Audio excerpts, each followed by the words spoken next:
गांव के कच्चे रास्तों पर सुबह होते ही एक दुबली पतली औरत रंग बिरंगे गुब्बारे बेचने के लिए शहर की तरफ चल पड़ती थी। उसका नाम ज़ैनब था। आंखों में थकन बसी होती मगर दिल में एक ही जिद थी, अपने छोटे से बेटे अली को पालना है। ज़ैनब बेवा थी। शौहर को गुजरे 3 साल हो चुके थे। गांव में काम ना था, इसलिए वो रोज़ाना कई मील का सफ़र करके शहर आती। पार्कों, सिग्नल्स और मेलों में गुब्बारे बेचती थी। अली 5 साल का था। ज़ैनब उसे गांव में एक बूढ़ी पड़ोसन के पास छोड़ आती थी।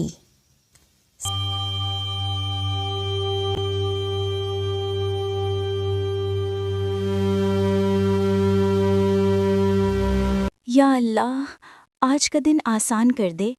कल अली ने कहा था, अम्मी दूध ख़त्म हो गया है, मैं खाली हाथ वापस नहीं जा सकती। अली, अम्मी जा रही है बेटा, अच्छे बच्चे बनकर है ना। अम्मी, आज फिर जा रही हो? हाँ बेटा, अम्मी ना जाए तो ये गुब्बारे भी रोएं और तुम भी। अम्मी, मुझे भी शहर ले जाओ ना, मैं गुब्बारे पकड़ूंगा। नहीं बेटा, अम्मी शाम से पहले आ जाएगी। ज़ैनब झूठ नहीं बोलती थी, बस किस्मत सच छुपा लेती थी।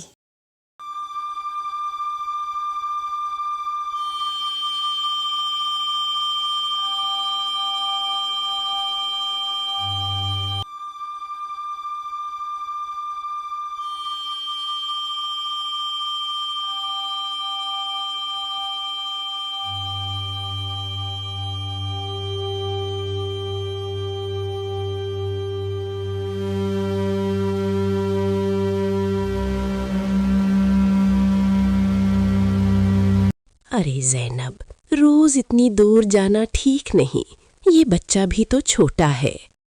क्या करूं बाजी, अगर मैं ना गई तो ये गुब्बारे और ये बच्चा दोनों भूखे रहेंगे।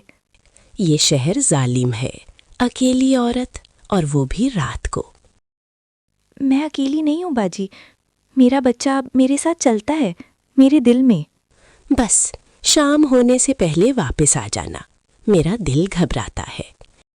अगर देर हो जाए तो अली को कहना, अम्मी ने वादा तोड़ा नहीं, बस रास्ता लंबा हो गया। अम्मी, जल्दी आना। ज़ैनब का दिल रोज़ वहीं रह जाता था, मगर कदम शहर की तरफ उठ जाते थे।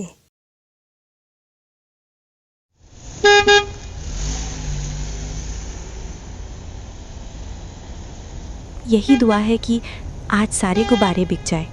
मगर कुछ लोग घर से निकलते वक्त वापसी का वादा पूरा नहीं कर पाते।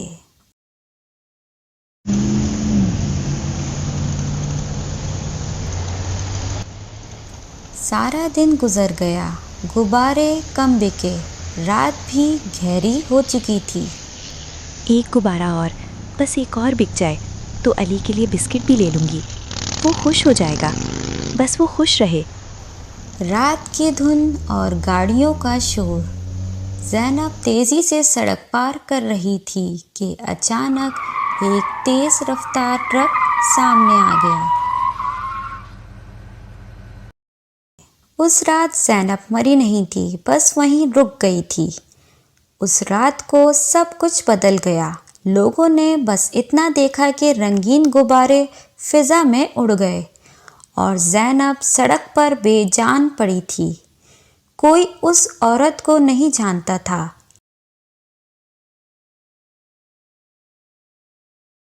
अली कई दिन माँ के इंतज़ार में दरवाजे पर बैठा रहा। ज़ैनब के मरने के बाद लोगों ने उसे दिन में कभी नहीं देखा। अब वो सुबह नहीं आती थी, सिर्फ रात को निकलती थी। मरने के 40 दिन के बाद रात के वक्त लोगों ने उसे देखा। एक औरत सुरमई मैली चादर में लिपटी, जिसका जिस्म ठीक से नजर नहीं आता था। लोग कहते, रात को एक औरत आती है, वो गुब्बारे बेचती है, पैसे लेती और गायब हो जाती है। उसके पांव जमीन को नहीं छूते थे, मगर निशान हर जगह रह जाते थे।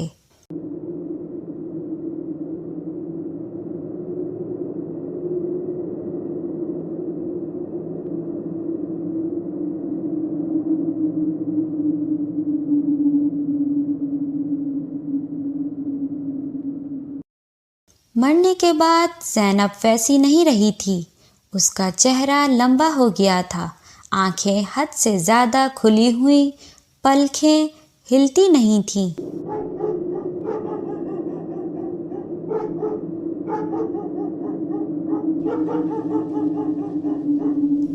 आधी रात के बाद जब शहर सांस रोक लेता, एक लंबा सा साया सड़क के कोने से निकलता। उसके हाथ में वही रंगीन गुब्बारे होते। गुब्बारा ले लो। मगर आवाज़ एक नहीं, कई आवाज़ों जैसी होती थी, जैसे गला फटा हुआ हो, जैसे पानी में से आवाज़ आ रही हो। बच्चों, डरो मत, मैं तुम्हारे लिए गुब्बारे लाई हूँ। सुर्ख, पीला, नीला। डरो मत, दूर ही रहो, मुझे बस गुब्बारे बेचने हैं और अली को पालना है।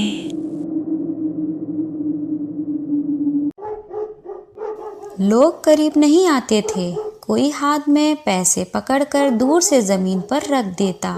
गुब्बारे खुद ब खुद उसके हाथ से अलग होकर हवा में तैरते हुए खरीदार तक पहुंच जाते।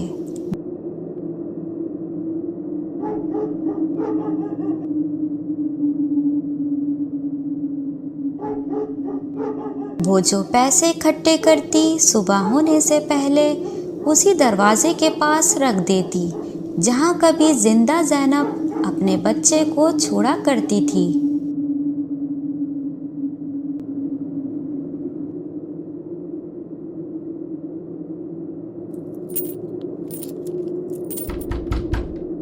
बाजी, मैं वादा पूरा कर रही हूँ, अली को भूखा मत रखना। और फिर वो साया अंधेरे में घुल जाता।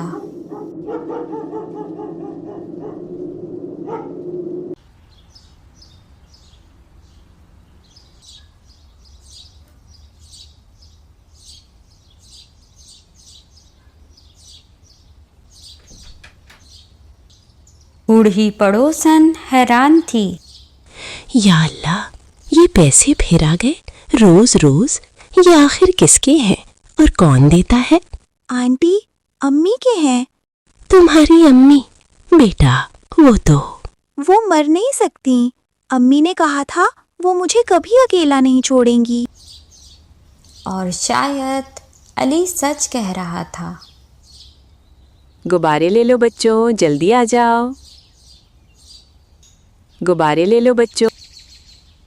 बच्चों, अगर आधी रात को गुब्बारे वाली औरत की आवाज़ आए तो समझ जाना कि वो ज़ैनब है और वो अभी तक अली से किया हुआ अपना वादा निभा रही है।